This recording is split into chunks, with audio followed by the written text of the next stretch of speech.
Okay, Mike, you can take it away. Okay. Well, thank you, Bree. Good afternoon, everyone. Thank you for attending the workshop. My name is Mike Fitzgibbon, and I'm the Chief of the Atmospheric Science and Climate Strategies branch in the Research Division of the California Air Resources Board.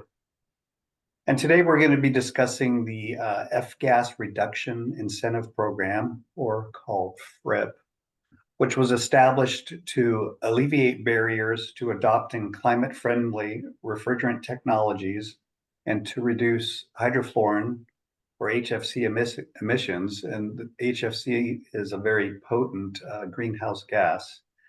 And so we are really grateful that the California legislature recognized the importance of reducing these harmful HFCs and transitioning to more climate-friendly technologies or refrigerants to meet the state's short and long-term climate goals. The state, we have a variety of mechanisms we can use to help support this transition, which includes an incentive program such as the FRIP. We're very excited to be kicking off the second round of FRIP with a funding solicitation for commercial and industrial refrigeration sectors. While this upcoming solicitation will be the focus of today's webinar, we are also interested in hearing from you about how the FRIP program can support this transition in other sectors that also currently use high global warming HFCs. Next slide, please. There we go. So work on FRIP thus far has been a close collaboration between the California Air Resources Board and our selected third-party administrator, the North American Sustainable Refrigeration Council, or NASRC. And here are pictures of the core CARB and NASRC staff that are involved in designing and implementing the FRIP program. Anshel Kohli is a very important part of this team, and unfortunately, she couldn't be with us today. So with that brief introduction, again, I want to thank everyone for joining the workshop today, and I'm going to turn it over to Nina. Thank you so much, Mike. Hello, everyone. My name is Nina Navai. You might also see my name as Nagin Navai, and I am one of the lead staff for the F-gas Reduction Incentive Program. Before we get started with the presentation, I'd like to go over some guidelines for today's webinar. Firstly, we'd like to say thank you for joining us today. We look forward to hearing from you and listening to your comments and questions that you have for us.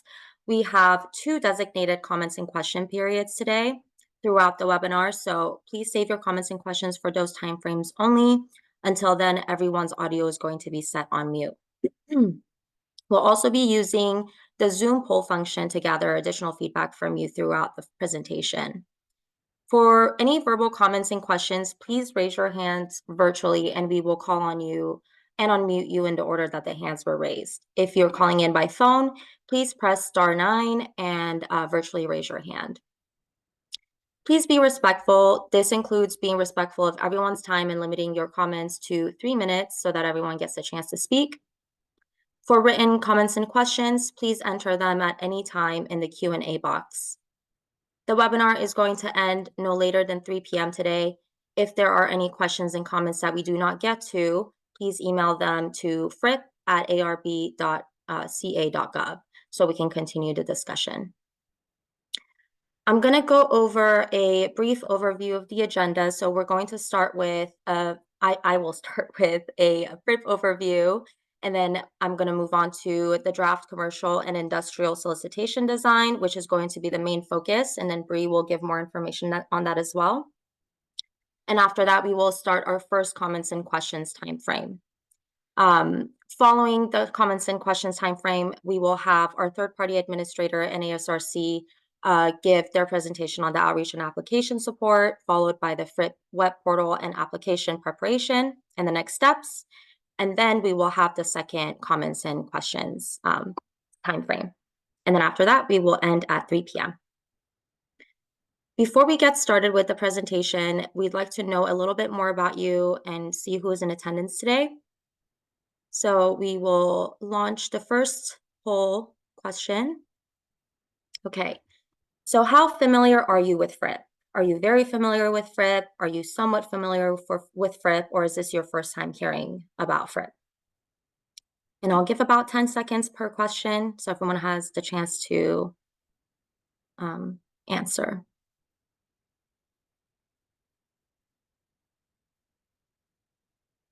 Maybe about 5 more seconds.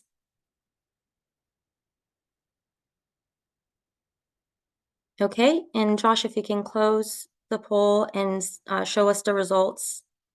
Awesome. So it looks like a few of you are very familiar with FRIP, but most of you are somewhat familiar, and it's your first time hearing about FRIP. So welcome. I'm sure you're going to get more information from us today, and we're happy to have you.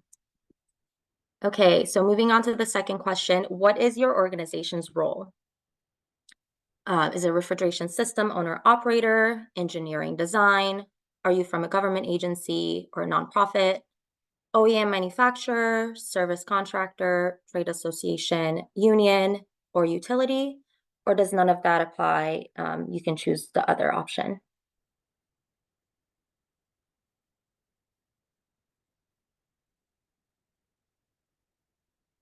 I'll give 5 more seconds for everyone to respond.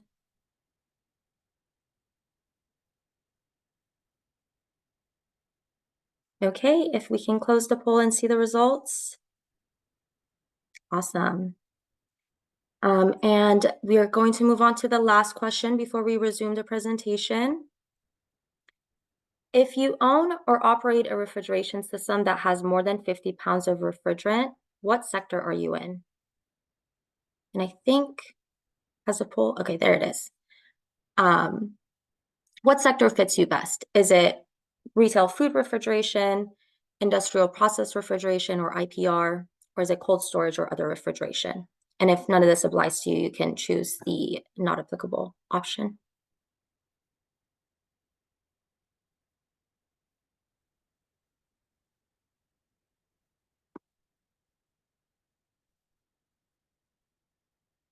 Five more seconds for everyone to respond. Okay, if you can close the poll, Josh, thank you. Awesome. So that was great. Thank you all for participating. Now I'd like to get into an overview of FRIP. Next slide, please. Okay, so California has a strong legacy of climate action and particularly action to reduce hydrofluorocarbons, also known as HFCs. This timeline shows where FRIP sits within the context of California's legislative mandates and CARB's regulatory actions to reduce HFCs. The goal of all of this is to get California to an ultra-low or no GWP refrigerant use by 2045. HFCs are super potent greenhouse gases, like Mike mentioned, and therefore it's really important to tackle their emission to meet our short-term and long-term climate goals.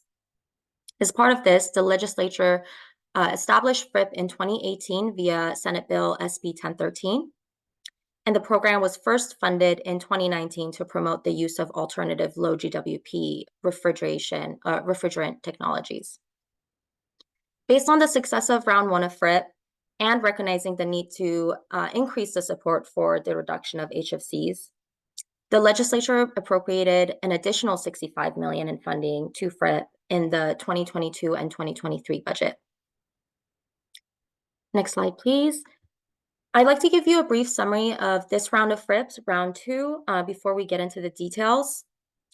FRIP round 2 focuses on ultra-low GWP technologies defined as having a GWP or global warming potential of less than 10. CARB selected NASRC, the North American Sustainable Refrigeration Council, as the third-party administrator for round 2 of FRIP in a competitive solicitation that we had last year.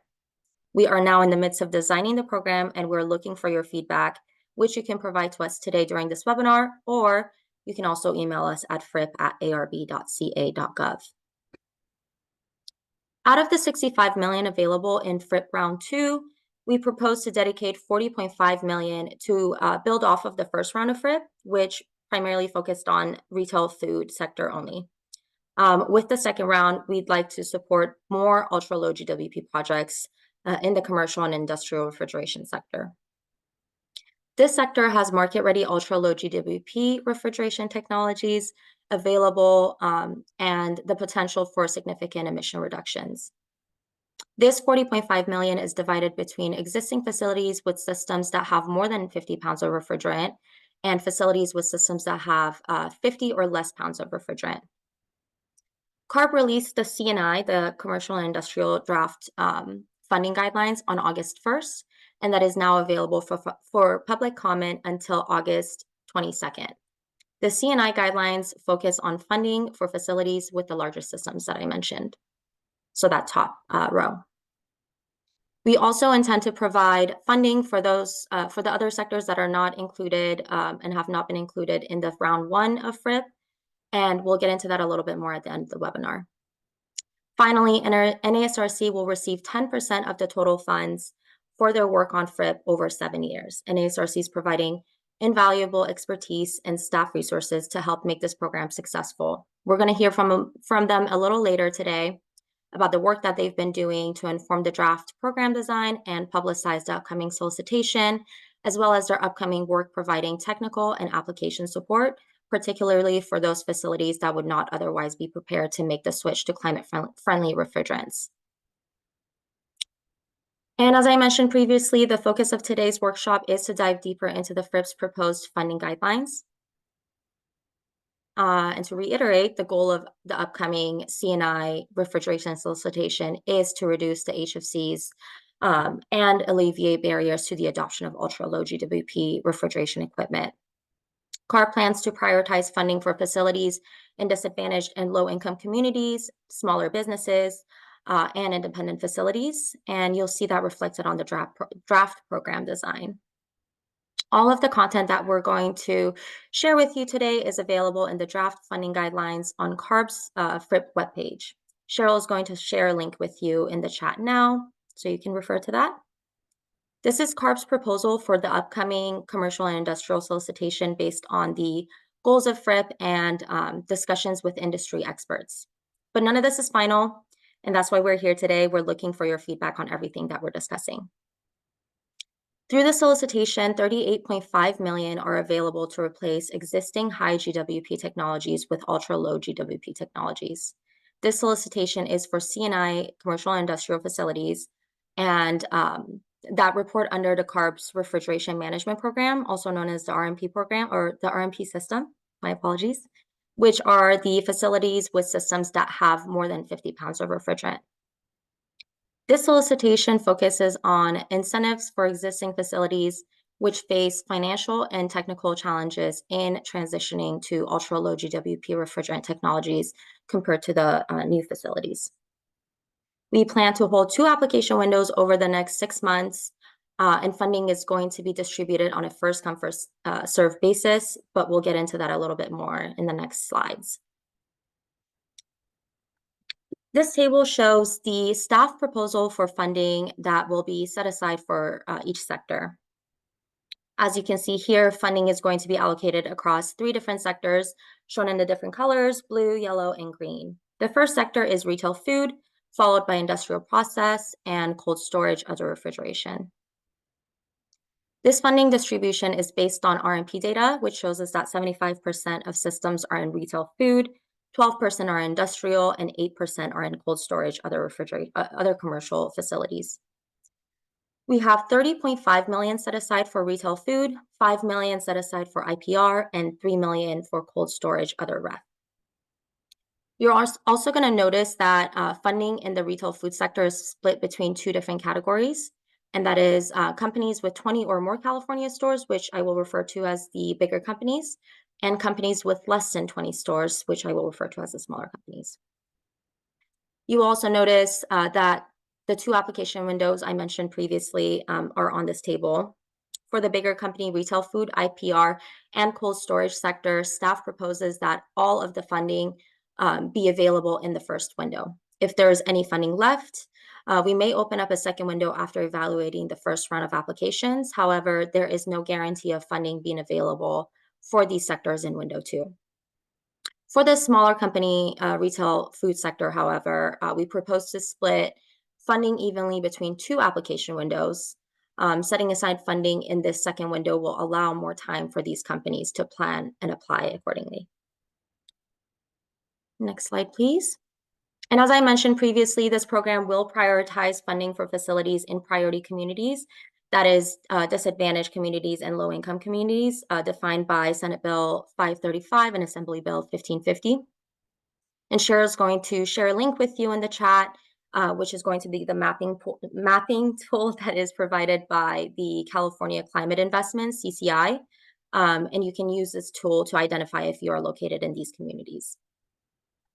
We would also like to prioritize funding for independent facilities, which is when a company owns or operates one facility.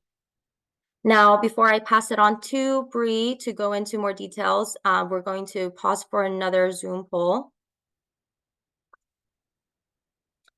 And the question is, if you own or operate a refrigeration system with more than 50 pounds of refrigerant, do you represent an independent facility? Yes, no, not sure, or does this not apply to you?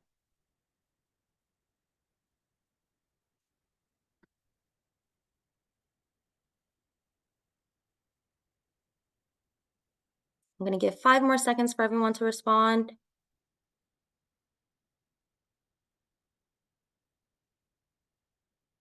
Okay, Josh, could you close and share the results with us? Great. All righty. Well, thank you all for your participation in the poll so far. And now I'll pass it to Bree so she can get into more details about our proposed funding guidelines.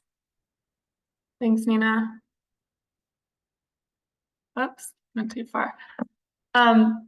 Okay, so I'm going to get into the details of the solicitation a little bit more. I'll start talking about staff's proposal for the eligible project types. So under our proposal, there would be 2 eligible project types. You could do a full system replacement or a partial system replacement. You could also do a combination of full and partial replacements within one facility. These replacements are per system. So and when we talk about full replacement, we're not talking about replacing all of the systems within a facility. We're talking about replacing the entirety of one system with a direct system. So in a full replacement, it would be 100% replacement of an existing refrigeration system that uses a high GWP refrigerant with a refrigeration system that uses a less than 10 GWP refrigerant, that ultra low GWP refrigerant. A partial replacement will take the same existing system with a high GWP refrigerant, but instead of completely replacing it, it will convert it to an indirect system. In that indirect system, under our proposed guidelines, the secondary refrigerant would have to be an ultra low GWP refrigerant, and the primary refrigerant would have to have a GWP of less than 2200. So if the existing refrigerant used in that system was higher than 2200 GWP, a refrigerant retrofit may be necessary to get that primary refrigerant down below the maximum.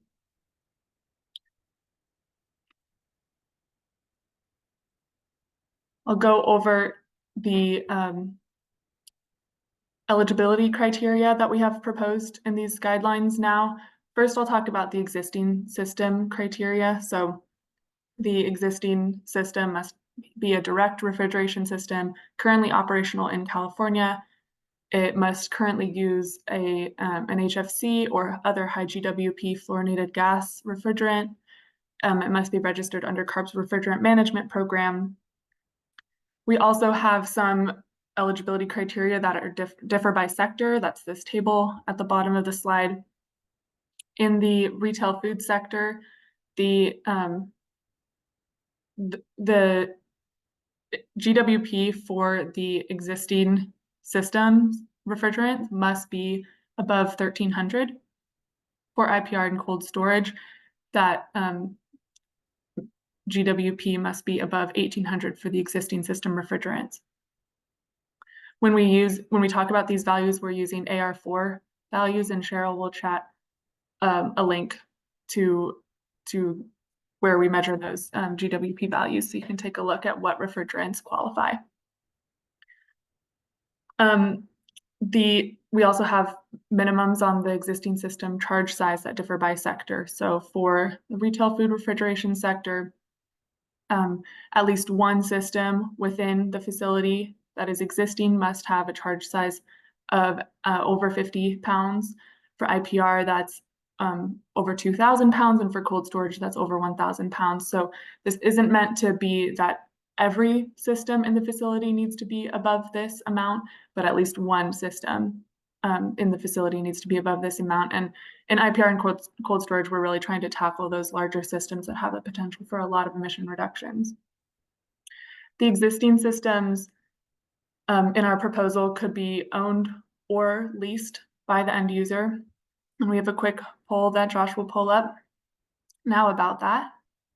So if you operate a refrigeration system with more than 50 pounds of refrigerant, do you own your refrigeration equipment? Do you lease or do you rent? If it's not applicable, you can select that, or you don't have to answer the poll.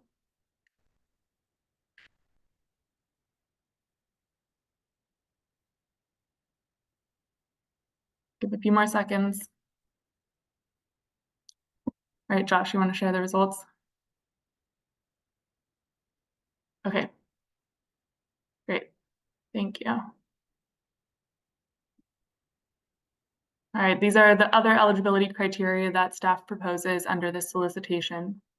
So the proposed replacement system would have to use an ultra-low GWP refrigerant that's less than 10. The installation must be completed by certified technicians. The high GWP refrigerants that are in the existing system would have to be removed and treated according to existing laws. The installation of the new system would have to be completed by January 1st, 2027. FRIP funding cannot be used in conjunction with other refrigerant-focused funding that's offered by California state agencies. And I want to clarify that this is only refrigerant-focused funding offered by California state agencies. We do encourage FRIP funding to be used in conjunction with other funding programs, such as utility energy efficiency programs. We would also require that the applicant comply with existing laws, including CARB's RMP and 2020 HFC regulations.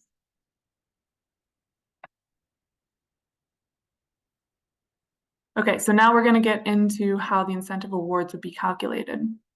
So incentives will be scaled based on the size of the refrigeration units. Only the applicable metrics will be used. So we expect, for example, the cooling load ton metric to be relevant for IPR and not for retail food sector.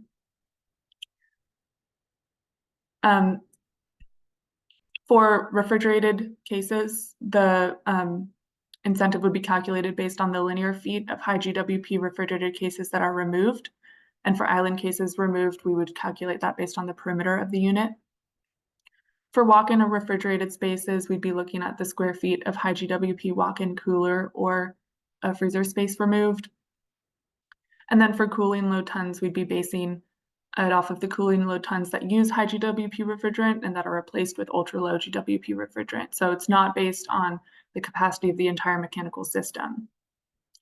Our intent with these incentive awards is not to solely award applicants for removing HFC or high GWP refrigerants.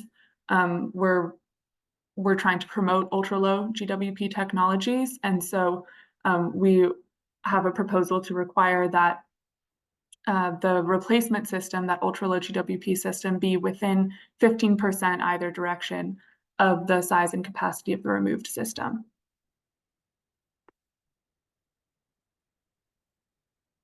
So now we take those metrics and apply them using the dollar amounts here. So we have different incentives per sector. We also, you'll see, have increased incentives for full replacements over partial replacements. We also have higher incentives for facilities located in priority communities and for independent facilities in the retail food refrigeration sector, based on the program's priorities. The dollar amounts that we're presenting here as staff's proposal are based on a lot of discussions with industry experts, and these incentive amounts are designed not to pay for the entire project, but to tip the scales toward making replacement of existing systems to ultra-low GWP be a feasible alternative to refrigerant retrofits, which is what we anticipate would happen without these incentives in some cases.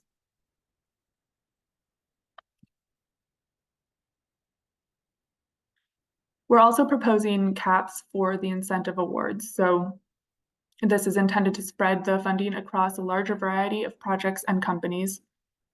These caps differ by sector, so I'll go over them quickly. In the retail food refrigeration sector, the incentives would be capped by project at $400,000 per project, or if the facility is located in a priority community, would be capped at $500,000. For the IPR and cold storage sectors, the maximum amount of funding per project would be $500,000 no matter where the facility is located.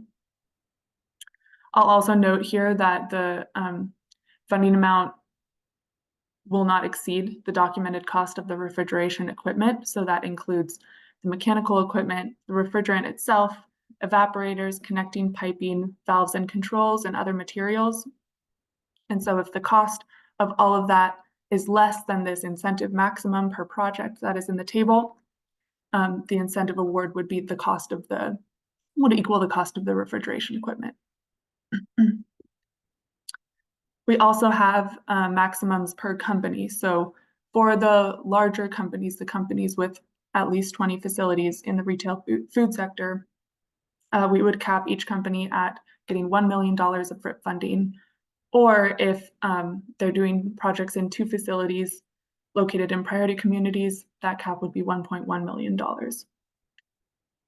For the smaller company retail food sector and for the other 2 sectors, each company would only be eligible for 1 project under our current proposal. Okay, so these next 4 slides are just a summary of the requirements that we've gone over so far for the most part by sector. So if you've been kind of zoning out because some of this isn't relevant to you, these slides are posted on the CARB FRIP webpage. You can find them there and you can go to the slide about your specific sector. I'm not going to go through all of the details here because we've already covered a lot of them. I will note one thing about this summary, which is for the larger company retail food sector. We are prioritizing FRIP funding be spent on full replacements over partial replacements. And so our staff's proposal is that out of the $18.2 million available in this sector, no more than half of the funds would be spent on projects that include partial replacements. These are the requirements for the smaller company retail food sector. And then we have the same slides for IPR and cold storage. For IPR and cold storage, I did want to call out one other thing. In these sectors, we are prioritizing projects that have the potential for significant GHG emission reductions. And so for the funding available in these 2 sectors, we're proposing that at least half of the available funds be spent on projects that are replacing at least 1 existing system with a refrigerant that has a greater than 3,900 GWP. So tackling those like really potent GHGs in these 2 sectors. And this is the summary of cold storage. And while we're on this summary of the requirements for cold storage, we'll pull up one of our last second to last polls. If you own or operate a refrigeration system with more than 50 pounds of refrigerant in the IPR or cold storage sector, so question only applicable to IPR and cold storage, what type of system do you currently have? Do you have an indirect, direct, or a combination of direct and indirect in your existing system?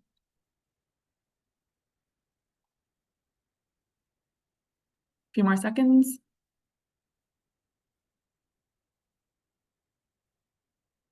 Okay, Josh, let's go ahead and share the results. Thank you. Great, good to know. All right. Oops. Okay. This is our last information before we open it up for comments and questions. So this is staff's proposal for the timeline for a FRIP project. So we'll get into the timeline for FRIP overall at the end, but for any one FRIP project, the applicant would submit their application through the FRIP web portal NISRC is going to talk about the FRIP web portal in the second half of our presentation today, so I won't get into that now.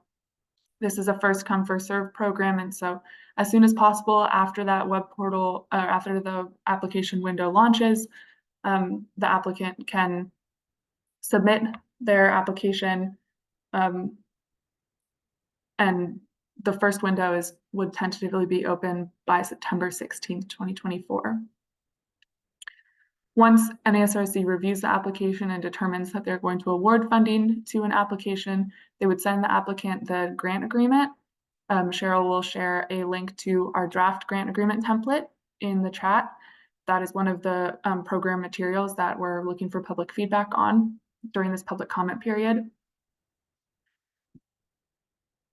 Within 3 weeks of receiving the grant agreement, the applicant and NISRC will sign the grant agreement to execute it. That grant agreement is a legally binding document. It's signed by NISRC, acting as the third-party administrator for CARB under this program. And then it's signed by the grantee. And once it's signed by both entities, it's executed and the grantee can move on to ordering their equipment. So within 90 days after the grant agreement is executed, the grantee would order their equipment and then submit a purchase order to NISRC showing proof that the equipment was ordered during that window of time. And then would have a couple years ideally to complete installation by January 1st, 2027. At that time, they'd also submit their reimbursement request for the FRIP award, and NISRC would pay that reimbursement request out within a few months. We do have a few Zoom poll questions about the timeline and how long it takes to develop these projects. So Josh, if you can launch the first of those 2 polls.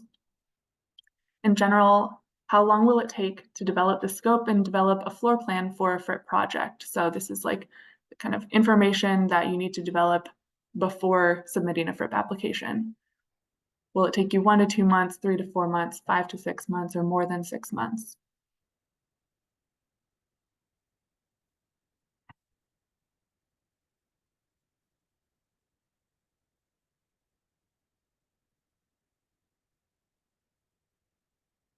All right, last second.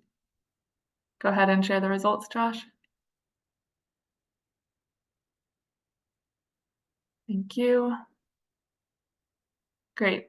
And then our last question on timeline, and maybe the last Zoom poll we have today. In general, how long will it take to design the architecture and engineering plans for a FRIP project? Same options, 1 to 2 months, 3 to 4 months, 5 to 6 months, or more than 6 months.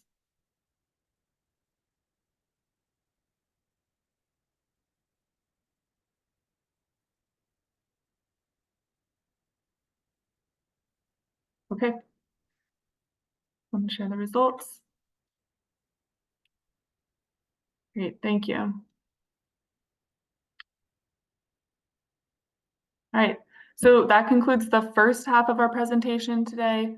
We're gonna open it up to comments and questions on everything that we've covered in the draft commercial and industrial solicitation design.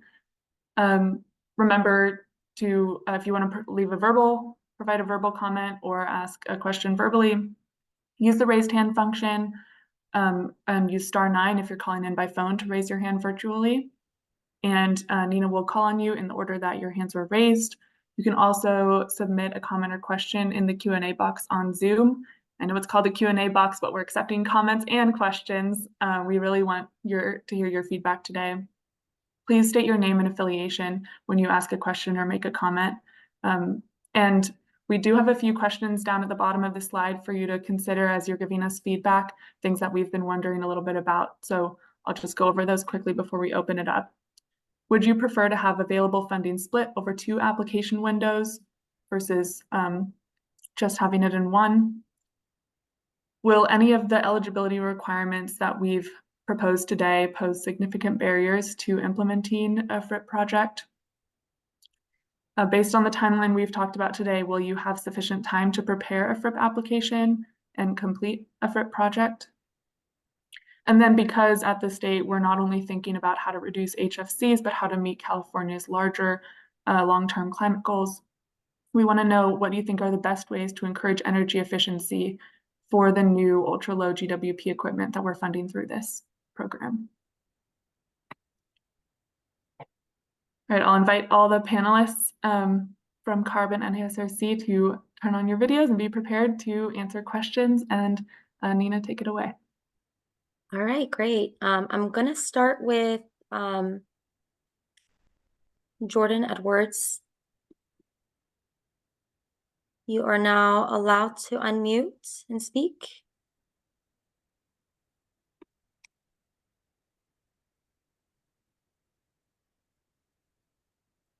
Jordan, did it say that I had a question or? Yeah, it looks like your hand's raised. Did you not want to leave a question? Oh, I'm sorry. I did not intentionally raise my hand. Oh, no problem. Okay, thank you so much. About that. Okay, so then I will allow Bruce Ernst to talk. Bruce, you are now unmuted. Yeah, I think you might have something going on with the raising and lowering hand, because I didn't raise my hand either. Oh, bummer. Okay. Well, thank you. Then I guess we will go on with the written questions. Okay. So, Bree, I think this might be a question for you. Does replacing compressed air refrigerated air dryers that are using high GWP refrigerants with refrigerated air dryers that are using ultra low GWP refrigerants qualify for the program? So under the solicitation we're looking at right now, you've probably gathered from this point that we're focusing on refrigeration, commercial and industrial refrigeration. NASRC can jump in if you think that refrigerated air dryers are part of what we've been talking about under this program, but we do have under FRIP round 2 another 18 million that will be used for other sectors, not refrigeration, but other sectors that use refrigerants. And so please let us know if you think this is an important thing to tackle with some of that funding and why. And we're happy to take feedback on that funding as well. NASRC, anything to add? I'll defer to Doug or Ed. Yeah, I could comment. I think it's a great question because we have an other category, but didn't have any particular examples. So it's possibly a good example of that. The answer most likely would be no, because I don't imagine the air dryer or even a group of air dryers would reach the minimum 1,000 pounds charge. So on that basis, I'm pretty sure the answer would be no, but it's great to have the question as an example.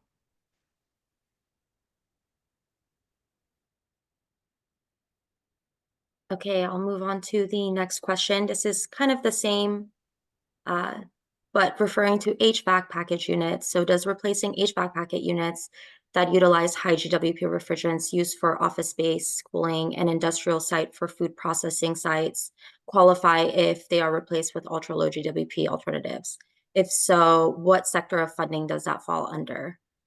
Anything to add to that one? Yeah, I'll just mention that standalone HVAC wouldn't be eligible under the current solicitation that we're talking about. But again, like we know that's an important source of refrigerant emissions, and we would be looking at it as part of that like other 18 million budget that we haven't figured out what to do with yet. I will say that in combination HVAC and refrigeration systems could be eligible under our refrigeration solicitation. So if you're, it sounds like an industrial site or food processing site might be IPR, the IPR sector. So if you're looking at combination systems, I would reach out to NASRC and talk to them about whether your site qualifies. Okay, great. Moving forward to the next question, could you define what is cooling load ton? Is it the peak tonnage from a system on an annualized basis? Ed, I think this question might be for you. Well, it was original, this might be a question for Doug, but my opinion is that it's the evaporator load in BTUs per hour. Yeah, I can take this. So it's the design load in essence, not the operating load. And the draft funding guidelines describe that in some detail.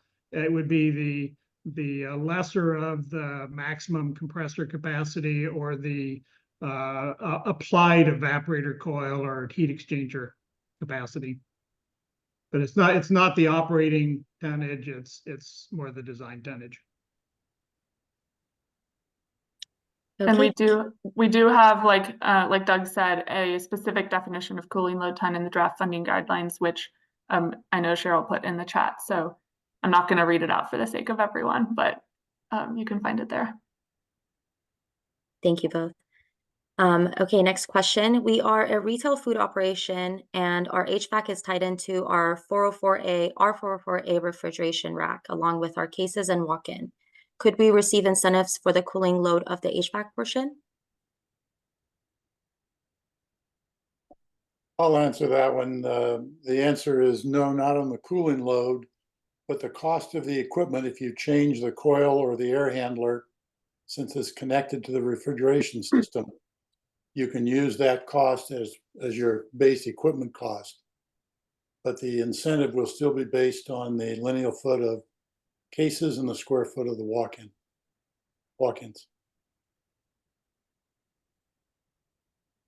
Okay. Anyone else want to add anything else? We good? Awesome. Next question. Would you please clarify the definition of direct and indirect systems?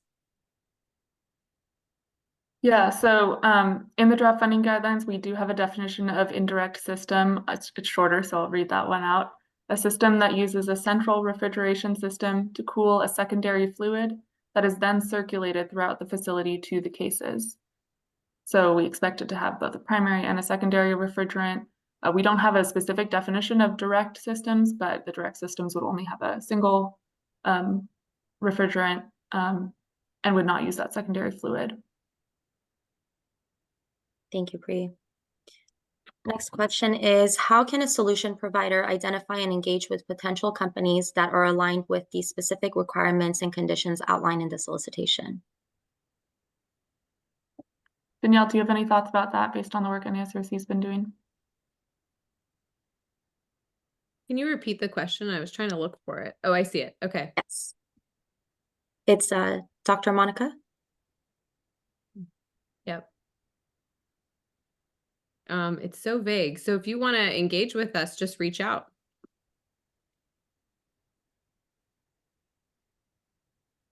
Okay. Next question is refrigerant for R448A, I'm sorry, for some reason my questions are being moved around, so I'm jumping. Nina, I'm moving them to Okay. be labeled as answered. So Okay, thank you. I need to find it again. Okay, there it is. Is refrigerant R448A eligible for incentives if we are currently using R404 refrigerant? So this program is intended to support ultra-low GWP refrigerants. So that's refrigerants with a GWP of less than 10. I'm not sure what the R448A is, but I know it's not less than 10 GWP. So if you're using a 404 refrigerant right now, in order to be eligible for incentives under this program, you'd have to transition all the way to an ultra-low GWP refrigerant, something like carbon dioxide, ammonia, propane.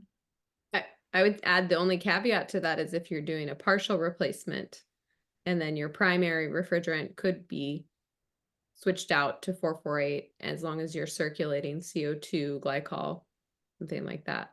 So if you want more, if you want some ideas on how to do that, you can reach out to us. Thank you both. Next question is, if we are taking over a current grocery store space and they are using a GWP over 1300 and we plan to purchase a new refrigeration system, would we be eligible for the rebate? This is a great question. So essentially it's a system that could be operated and it's over 1300. We have not we have not discussed this question, but it did come up in a meeting I had as well earlier this week. So technically it follows the rules of the guidelines. So I would say yes, but we will maybe discuss offline and confirm that. Thank you, Danielle. Okay, we are an IPR facility and interested in replacing a set of milk chillers, but they are smaller than our large industrial coolers, which more than meets the threshold requirements. They still are on the RMP program and use high GWP refrigerant. Would they be eligible?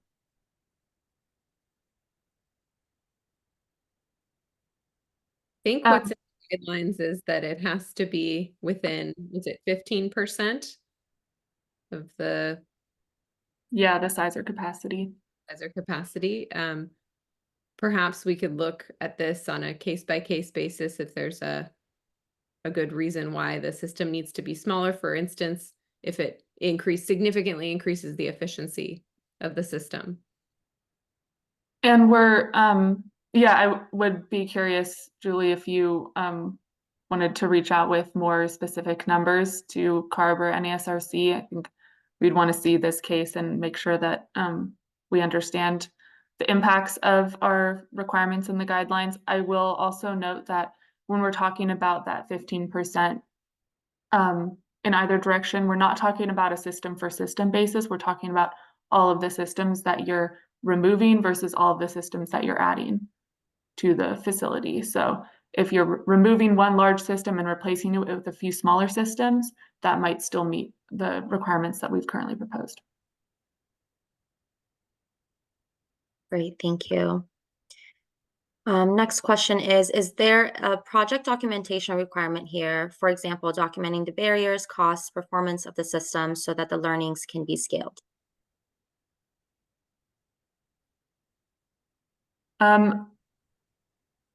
There's some documentation that we will ask for. It's unlikely to be anything that you won't already be preparing. NASRC, as our third-party administrator, also has the job of information sharing, and they will be working directly with some of the grantees to do more of that type of documentation that you're talking about. That's a little more detailed than what we require of, the standard grantee. We're still figuring out the details of it, but Danielle, if you want to say anything more about that. Yeah, absolutely. It's a really important part of the program that we want to pass along those learnings. And so, like Bree mentioned, there will be some form of that provided as part of at the end when the project's completed, and we'll work with each applicant, to get that information, make it as easy as possible.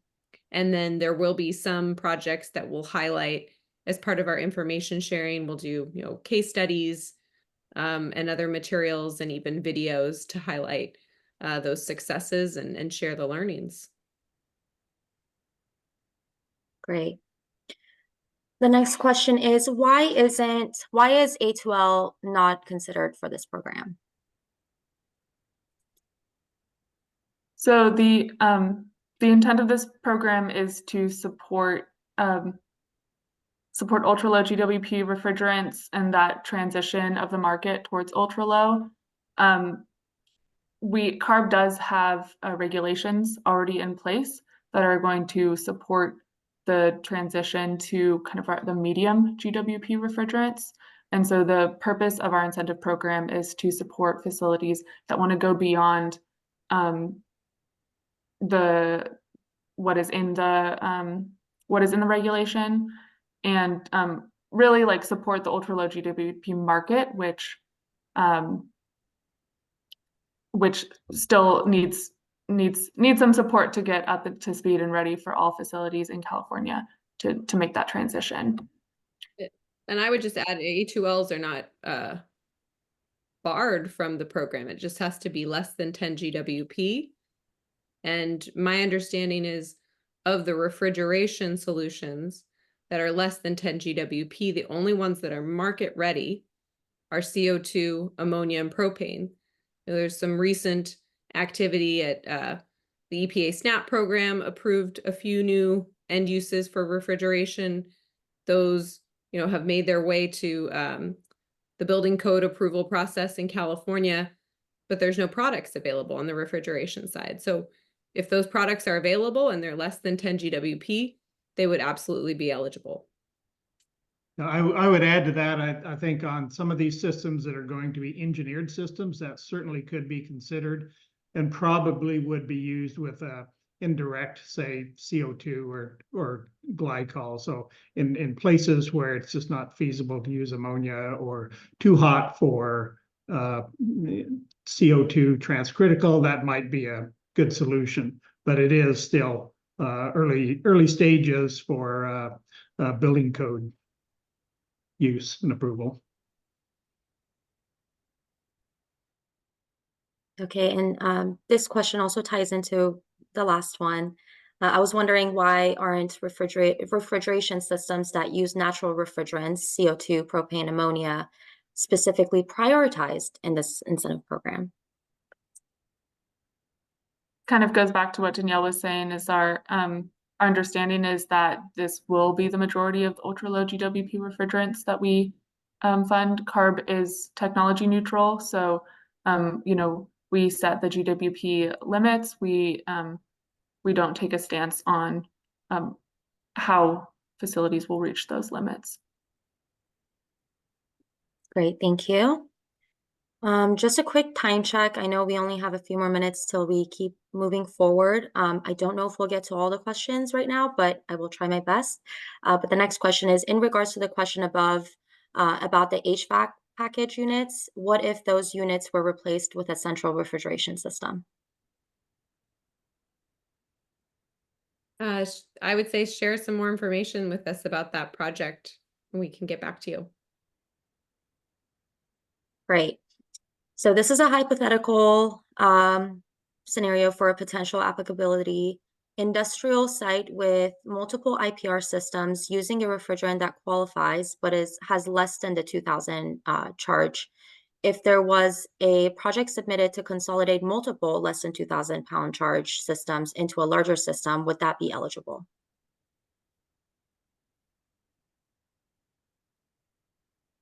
Under the current guidelines, no, I don't think so. But I know a lot of this has been framed as questions. I want to say that these are all draft, and so we're open to feedback. And if you think that that should be eligible, please let us know in the Zoom or send us an email at the frip@arb.ca.gov email. Great.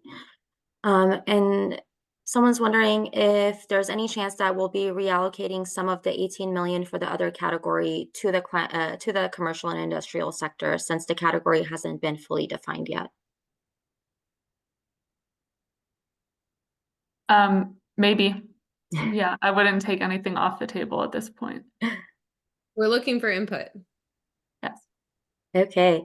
When it comes to best ways to encourage energy efficiency, what about also providing incentives for powering the facilities with renewable energy sources, such as solar or wind?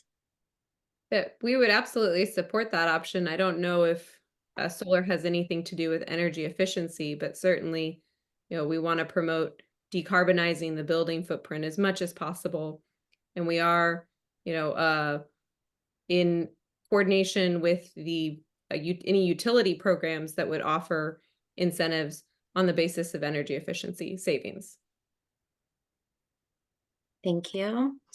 The next question is it acceptable to use a high-level project rough order of magnitude, an ROM estimate, during the application process? As long as it provides the information about, the estimated cost and what equipment would be used, yes. And in the second half of this presentation, NASRC is going to go over a little bit more about what types of information is required in the application. So stick around for that. Thank you. Okay, this next question is smaller cold storage smaller cold storages with less than 1,000 pounds are not eligible, but there are far more smaller ones than larger ones, at least in our area. Are there any future plans to include smaller cold storage units? I have 3 with 200 pounds of R507 and 3 more with around 200 pounds of 448A. We could convert to HN3. Yeah, I think again, this is our proposal, so it's within the realm of possibility that we change that requirement before these final guidelines are posted. I'm gonna take this question as probably a suggestion to make that change, but I think another thing to add is we have those 2 application windows, and Nina mentioned this at the beginning. If based on what we see in the first application window, we may make some changes to the program requirements before opening up a second window if there's more funding available in that sector. That's a big if, but we do want to take some time if there's more funding available to make those evaluations. So that's one thing we would look at if there was funding available. Thank you, Bree. So just another time check. We do have 3 more minutes for this time frame of questions and comments, but we will have another opportunity to answer questions and comments. But I will keep going until we run out of time. So is there a summary flyer or information sheet about this program that I can share with my customers? I would encourage you to use some of the slides from today's presentation. And as Bree noted, this is all in draft form at this point. So we will have flyers with information available once the funding guidelines are finalized. But in the meantime, we can share these slides, and I think those would be a good way to share the information, the draft, with your customers. Thank you, Danielle. When you say that there is reimbursements that will be issued April 30th, 2025, does it mean that grantees will have to pay up front and be reimbursed later? Will grantees receive in advance? Yes, grantees would have to pay up front and be reimbursed later. They would be reimbursed after the installation is completed. We are exploring an option that is in the draft funding guidelines and the draft grant agreement, where manufacturers, where we would reimburse the manufacturer rather than the end user of the equipment, so that the end user of the equipment wouldn't have to front the funds to the manufacturer. So we're, aware that it might be a challenge for some end users to front those funds, and thinking through options for how to address that. Thank you. Would ambient cooling in hot industrial spaces qualify, aka AC, but for reducing ambient temperatures for both workers and industrial process equipment?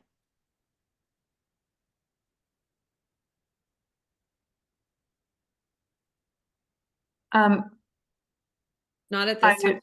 Yeah. To consider for the future. Yeah, for that other 18 million potentially. Okay, we have 2 more questions left. I think we might have time for one more. So let's do both the questions. Yeah. Okay, sounds good. Have you already or will you be reaching out directly to owners or operators of facilities in disadvantaged and low-income communities, informing them about this initiative? What % of the funding available do you expect to be awarded to facilities located in priority communities?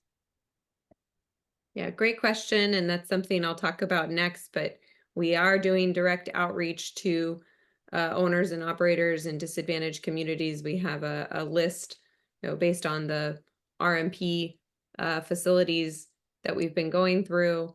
And in terms of the percentage, I would say it's built into the partially built into the allocation, I guess.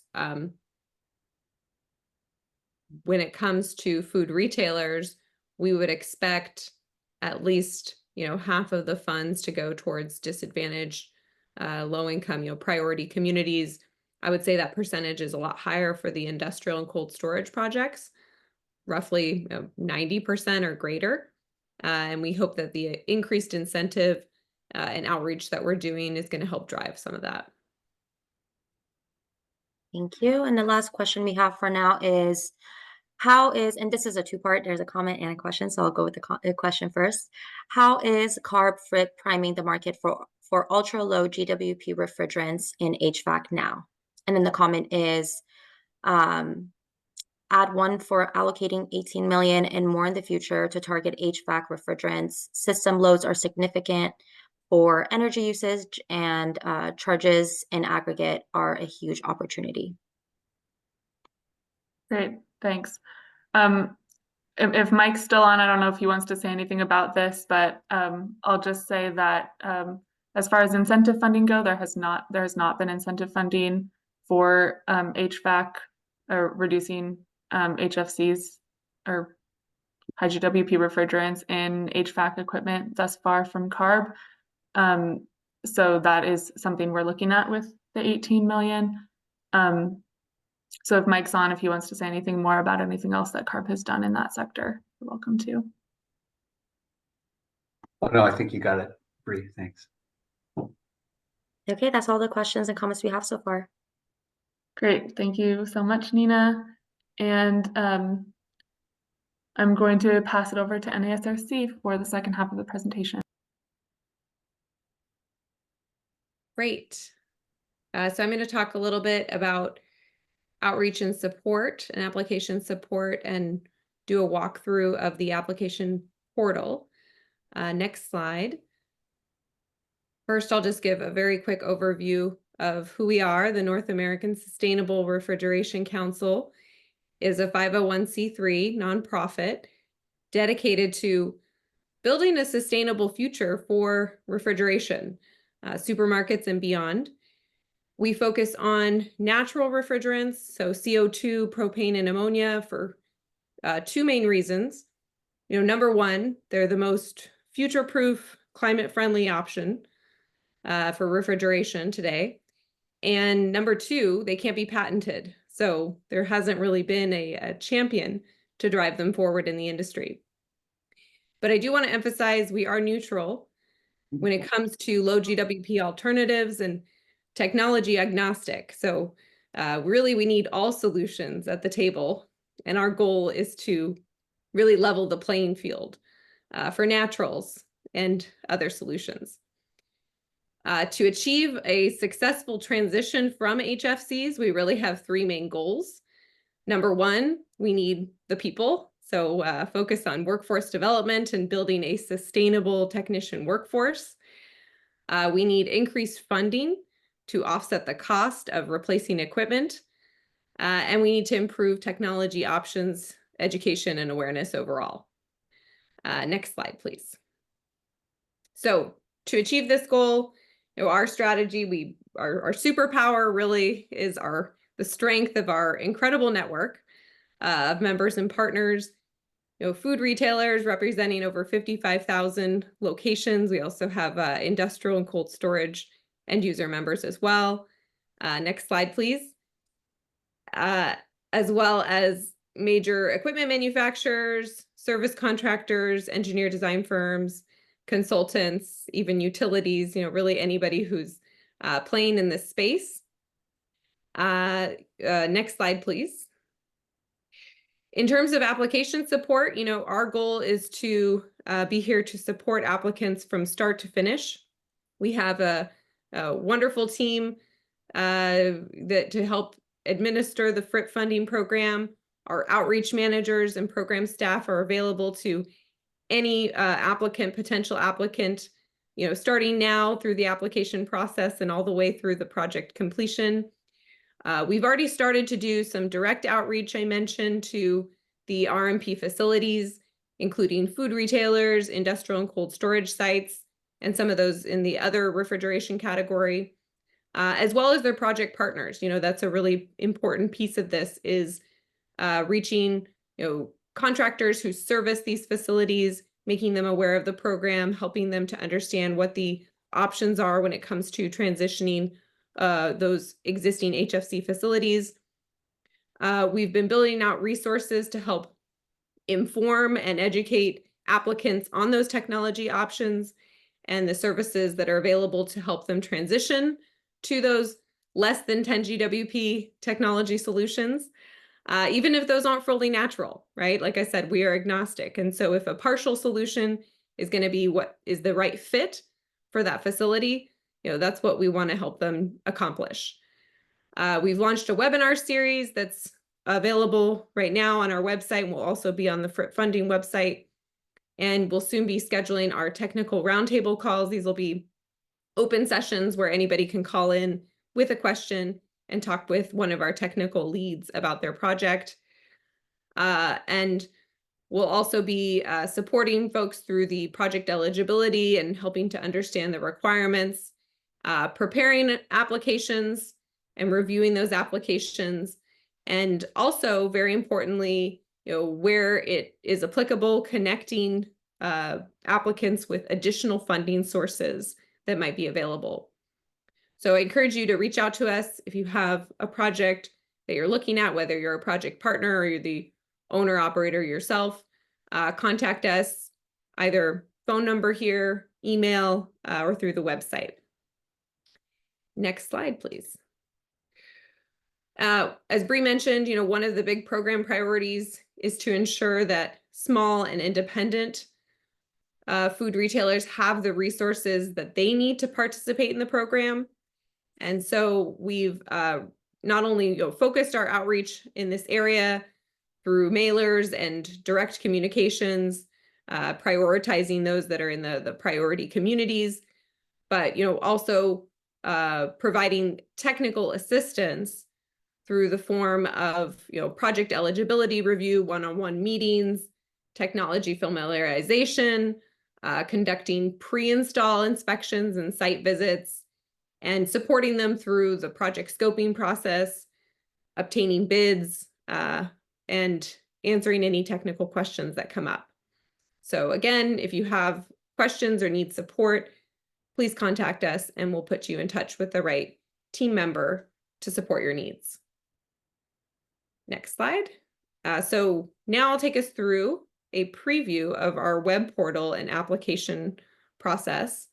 So first, to prepare your application, there are a number of information that we'll need.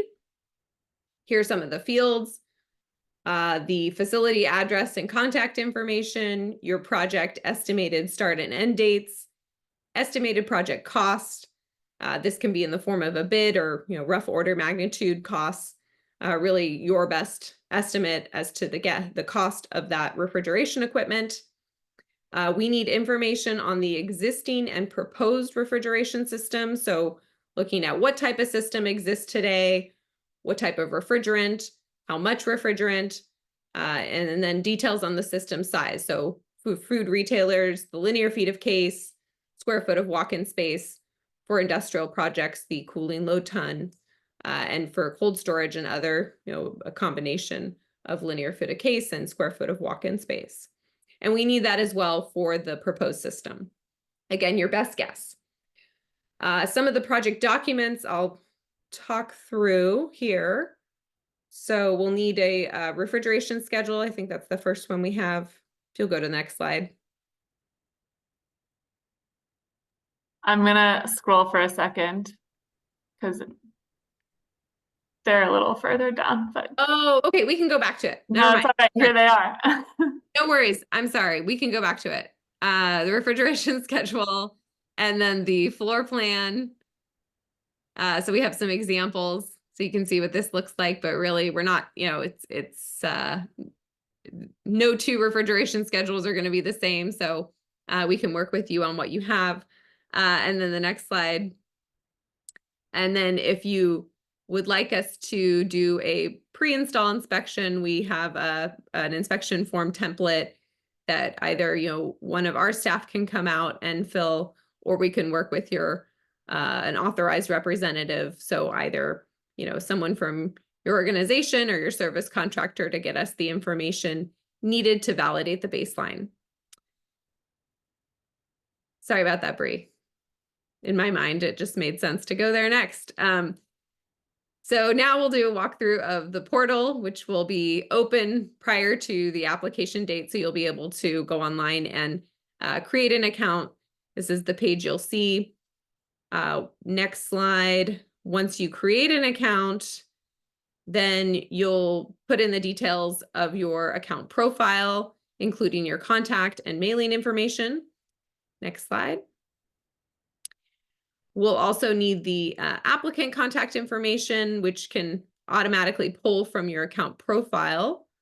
Next slide.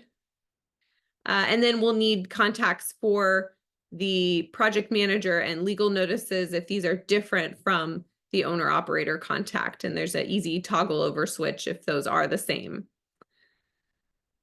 We'll also need some information on the project, or sorry, the facility and the project details. So the location of the facility, and then start and end date of the project. You'll give the project a title and provide those budget numbers in addition to the documentation that supports those numbers. Next slide. You'll enter your system information. So there's a section where you can enter in details per system. So you can actually enter in multiple refrigeration systems if you have those on site for both the existing system and the proposed system, and give us details about the system type, the refrigerant, the charge, and then the system details like the linear feet of case or square foot of walk-in space, or cooling load ton if it's an industrial project. Next slide, please. And so you'll be able to enter in those records, like I said, individually, and provide all of those details about the system. And if there's multiple systems, you can enter multiple records. Next slide. And then finally, you'll upload those project documents, including the existing and proposed refrigeration schedule, the floor plan, and the project cost budgets, which can be, the bid or rough order magnitude costs. And if you have it, the pre-install inspection form that helps us to validate the baseline. So that can actually be used instead of the refrigeration schedule and the floor plan of the existing system. Finally, you will certify and sign the application. This is going to be before the incentive is calculated, and then but also before you actually submit it. So you'll have a chance to review the incentive before you submit your application, at which point it will come over to NASRC for review. If there's any questions on your application or we need clarification or corrections, that will come back to the applicant for that correction. There is a window of time that we allow you to make those corrections or updates before it goes back into the application review process. So applications are first come, first served within each sector. And we, like I mentioned, we may request corrections or clarifications, and so you'll have 3 to 5 business days depending on the status or the where it's at in the review process, and that won't impact your place in line. That'll keep your place in line.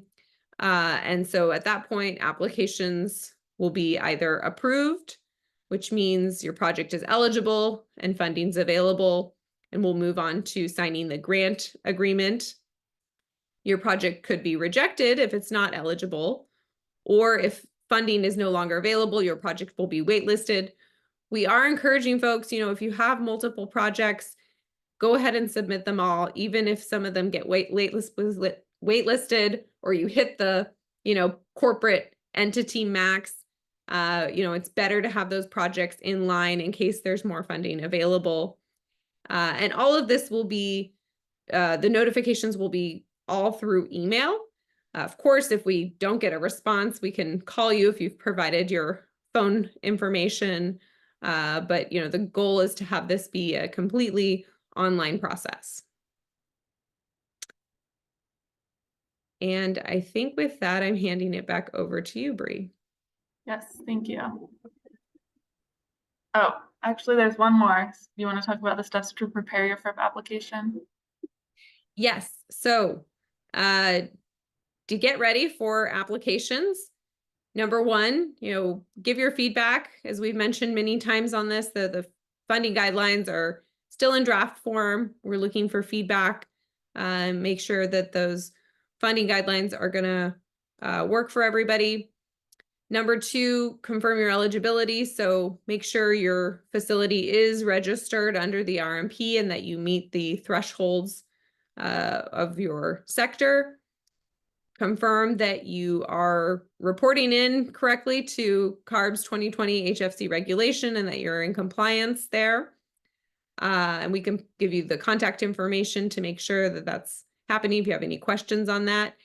And contact us for application assistance and technical support. We're here to help. Phone number is here, email address, and the website where you can also sign up to receive updates on the program. And then finally, if you are working on compiling your application information and you'd like us to take a look or review anything, again, please reach out. We're always available for meetings and to review any information or answer questions. And again, this is a first come, first served program, so we strongly encourage applicants to apply as soon as the funding window opens. Great, thank you. So Danielle mentioned CARB's 2020 HFC regulation. Because this is a newer regulation, unlike the RMP regulation, we wanted to walk through how to report under the 2020 HFC regulation. So this is only for the retail food sector. So if you're not in the retail food sector, this particular reporting does not apply to you.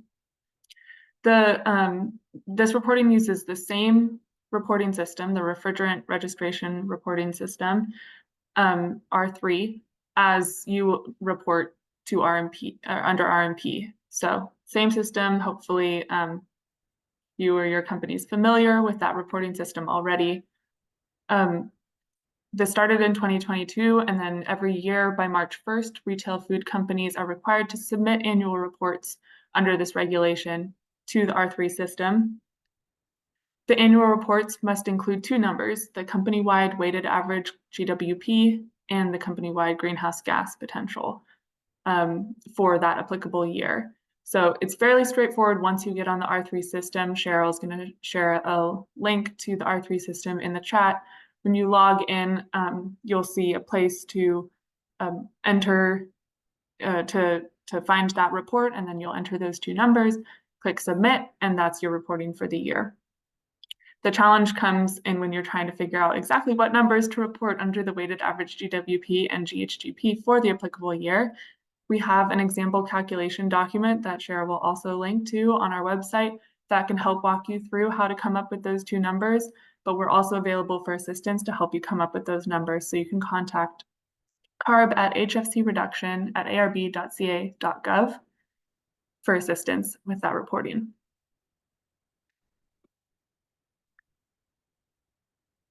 All right, I'll wrap up this portion of the presentation with just a couple more slides.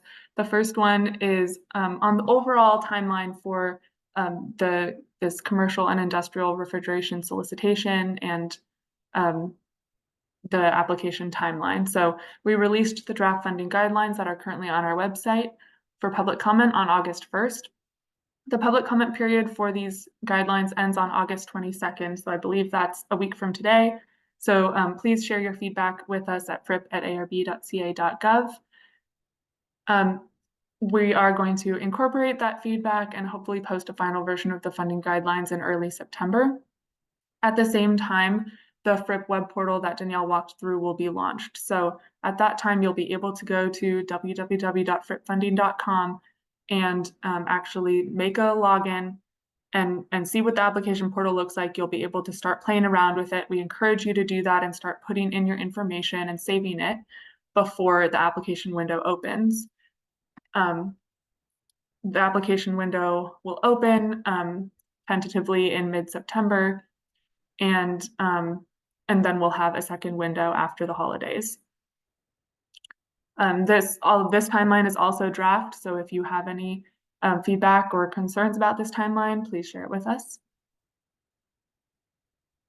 And I'm going to harken back all the way to the beginning of the presentation now and remind you that the 38.5 million that we've been talking about in in the draft funding guidelines today is only a portion of the total FRIP round 2 funding that we have available.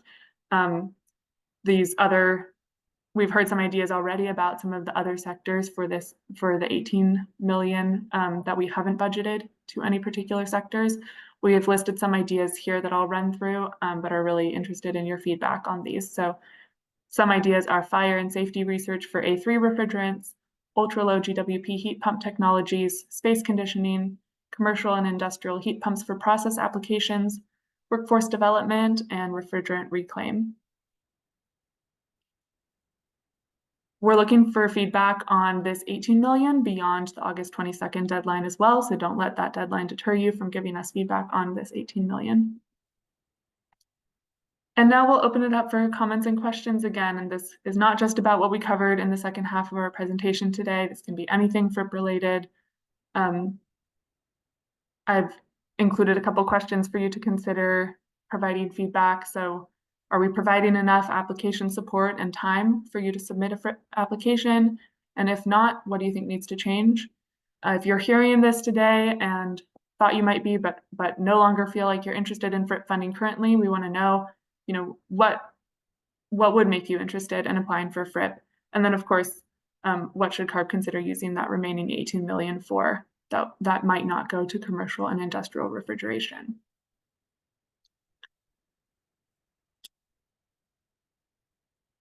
Please raise your hand or put your comments and questions in the Q&A box. Thank you. Okay, it looks like we have one raised hand. You can go ahead and unmute Michael. Will we be able to know all the parties that are on this call? We typically don't share that information.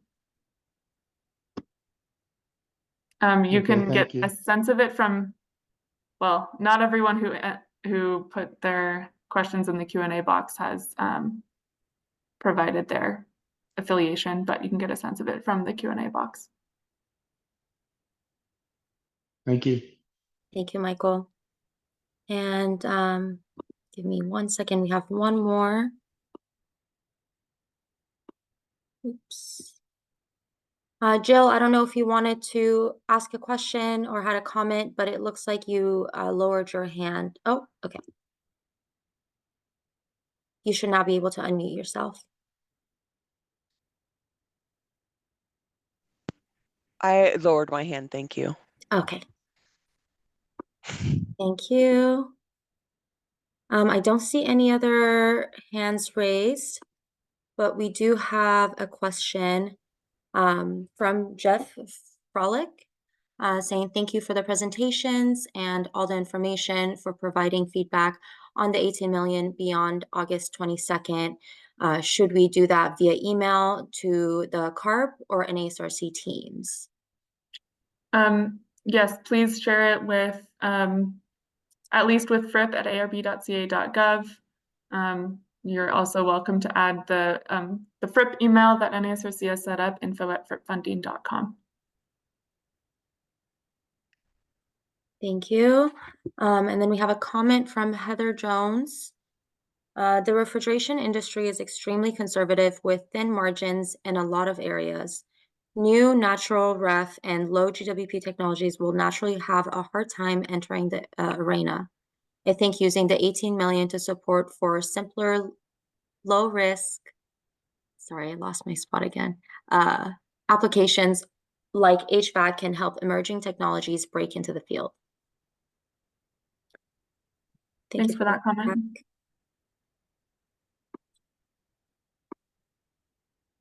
And then we do have one more question. How will job completion be determined?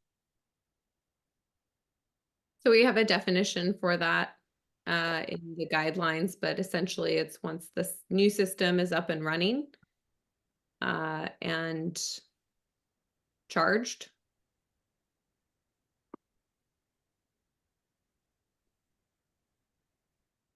And we can also share that in the chat.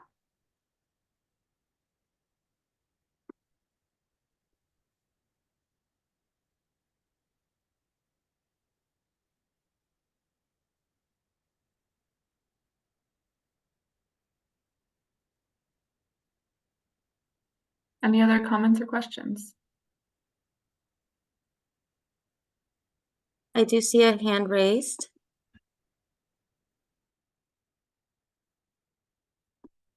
But I'm having a hard time allowing them to, okay.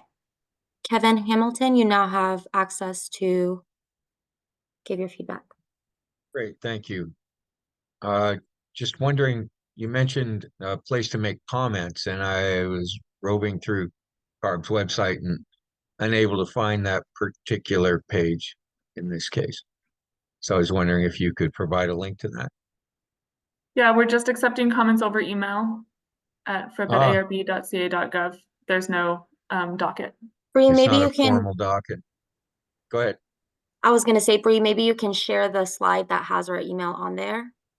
I downloaded the slideshow, so I'll find Okay, it there. great. That's fine. Yeah, and we also Thanks. have it provided in the chat. I don't know if it's, but I'll also write it out here right now. Great presentation today. Very informative. Thank you. Thank you. Thank you for attending. Okay, I just provided it in the chat for everybody.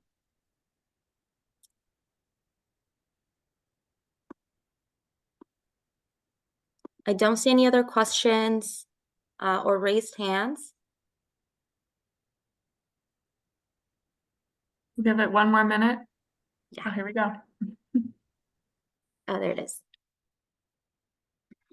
Okay, so this question says, for most of the funding opportunities presented by CARB and or other California agencies, there is such a short window to apply for these funding opportunities that unless you are lucky enough to already have a project in works, most companies will not be able to apply because of capital planning is still in the works, and evaluation of adding a project that might be eligible simply isn't feasible in the timelines given. Having a later window would be great.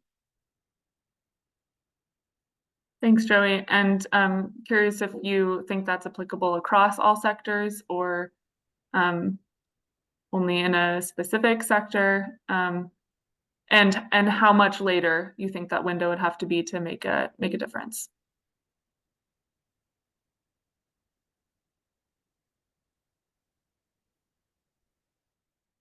We have another comment saying, I am not sure if first come first serve basis will yield a fair result in the award of grants. What about best value for money or other criteria?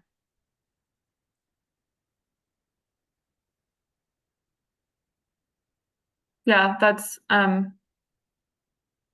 first come first served is part of the our draft proposal. So we'll take your feedback into consideration. I think, you know, if we continue with the first come first served approach, that's when the eligibility criteria become really important. That kind of determines the quality of the project that we end up funding.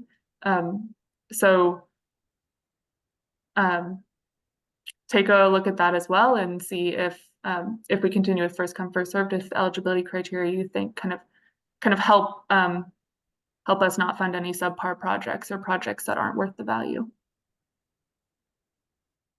And I can just add to that, Bree, that I think one of the other reasons is that the concern of having to collect a bunch of projects and holding everything until you have analyzed, 6 months of projects, you delay the process and the ability of the projects to get completed.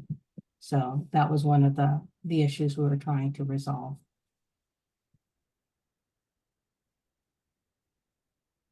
Kristen Bradford said, I concur with Joey's comment, well stated, 1 year lead start windows for industrial sectors. And Joey did respond saying, specific to the IPR sector, 6 to 12 months or more would be ideal.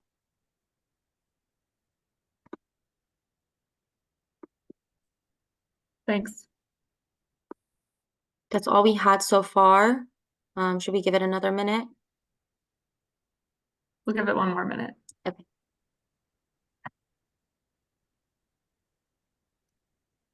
And I'll say, of course, this is not your last chance. You have our contact information on the slide. So we look forward to hearing more feedback from you over the next week on the upcoming solicitation, and then over the next months as we continue to work through what to do with the other sectors.